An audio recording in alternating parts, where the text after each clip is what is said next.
So what I'd love to start with is if just we get an idea of your journey, because it's quite something, 40 years of it. So from my understanding, you started at Witcham House Stud in 1983. Three. So you started there. How did that go for you? How did it? So before I was there, I was in Hertfordshire, Okay. and I had a small livery yard, and I was eventing sort of full time, and the liveries basically paid for the eventing, and I did quite a bit of teaching and schooling people's horses, and then I was getting married, and we needed to have our own place, and it was impossible to find anything in Hertfordshire, so we moved up to Cambridgeshire, Yeah. and where we are now of 40 years.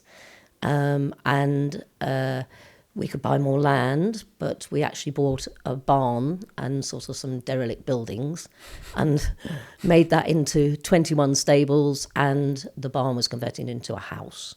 Right. And I've been there ever since. And it's sort of like an ongoing maintenance thing, which you have with stables. But it's very nice. It's a nice village we live in, and it's ideal for my horse business. Yeah.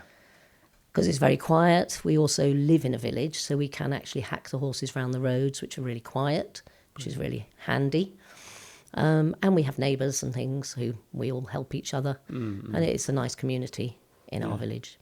Brilliant. So is your main business over the years has been the stud, or would you say it's sort of the liveries and the stud came later?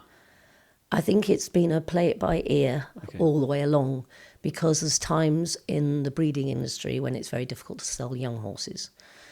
It was one of the reasons really I wanted to breed dressage horses, because you can sell them on their movement as foals.